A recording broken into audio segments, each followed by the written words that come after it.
Bonjour chers amis, je m'adresse à vous quelques instants pour vous demander de prêter une oreille attentive au message de Richard Boutry, journaliste et chroniqueur chez France Soir.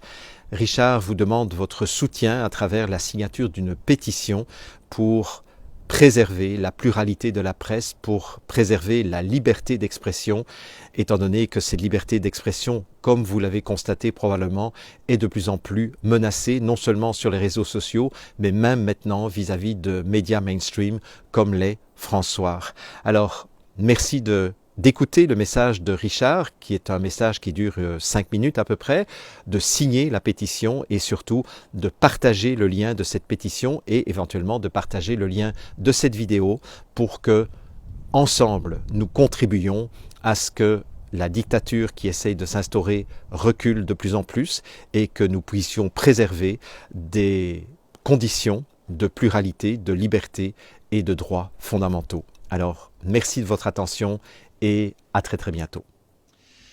Chers amis de France Soir, souhaitez-vous véritablement vivre dans un pays où l'on cherche à étouffer les médias indépendants et critiques du pouvoir?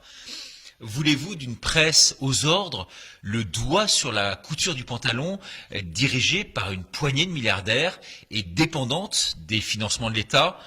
Si la réponse est non, alors je vous demande d'agir vite, dès maintenant, et de transférer cette vidéo à tous vos contacts. Car notre média 100% libre, autonome et indépendant, France Soir, est en train de subir de très graves pressions.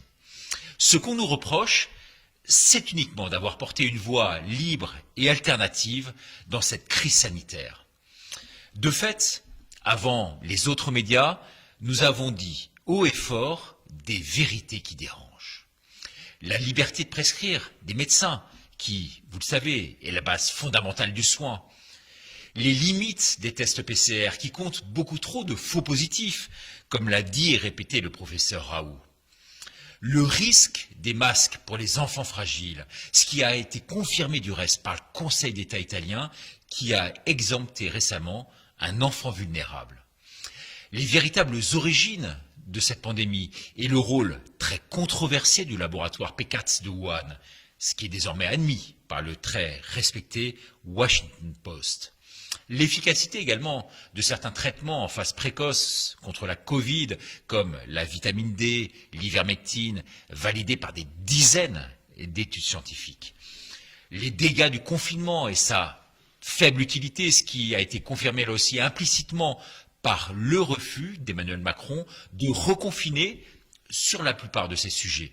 Les médias classiques ont fini par nous donner raison, ou commencent à le faire. Par exemple, sur le remdesivir, un traitement fort coûteux, nous étions le premier média à dénoncer les effets toxiques, le jeu du laboratoire Gilead, la légèreté de l'Agence européenne du médicament, et cela 6 mois avant les autres.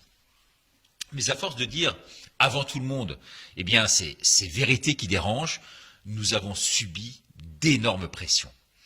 Par exemple, la chaîne YouTube nous a censurés pendant 10 jours, nous privant ainsi d'une source essentielle de médiatisation.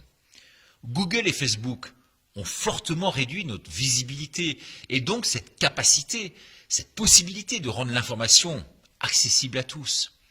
Une cabale de grands médias comme France Info, 20 minutes, Le Monde, Libération s'est même abattue sur France Soir avec l'accusation invraisemblable de complotisme. La chaîne TMC a même essayé de piéger le directeur de France Soir, Xavier Zalbert, en laissant tourner la caméra à son insu, alors que j'étais moi-même présent dans les studios et qu'il n'avait donné aucun accord. Et pour couronner le tout, le 29 janvier dernier, la ministre de la Culture, Roselyne Bachelot, a demandé à ce que soit réexaminé le certificat officiel qui reconnaît France Soir comme organe de presse. Même le journal Le Parisien a reconnu qu'avec cette annonce, certains dénonceront à coup sûr une censure. C'est véritablement, oui, la pression de trop.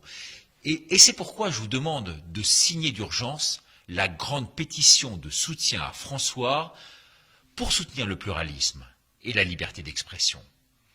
Ces pressions, ces attaques sont d'autant plus choquantes que France Soir ne reçoit aucune subvention publique, ce qui garantit du reste son indépendance totale aujourd'hui vis-à-vis du pouvoir. Il faut savoir qu'un journal comme l'Humanité a reçu près de 4 millions d'aides directes rien qu'en 2017. La même année, Libération a reçu 3 millions d'euros d'aides directes. Le Monde et l'Opinion, 1 million. Au total, comme l'a révélé Mediapart, 7 milliardaires et une banque empochent à eux seuls 49% des aides publiques. Cette consanguinité, je dirais, est vraiment un problème pour la liberté des médias en France, le pluralisme et surtout l'esprit critique. Et je ne compte pas les 6 milliards d'euros qui financent directement les médias publics comme France Inter ou France 5, qui ont, comme par hasard, violemment critiqué le professeur Raoult et soutenu le gouvernement dans cette crise sanitaire. La pensée unique des médias en France n'a jamais été aussi inquiétante. Et c'est pour ça qu'il est urgent de signer notre pétition. Il faut soutenir François dès maintenant. C'est l'un des rares médias indépendants qui favorise le pluralisme, l'esprit critique et donc cette liberté d'expression. Je vous remercie donc de signer cette pétition de soutien maintenant et donc de la transférer à tous vos contacts. Je compte sur vous et je vous remercie beaucoup.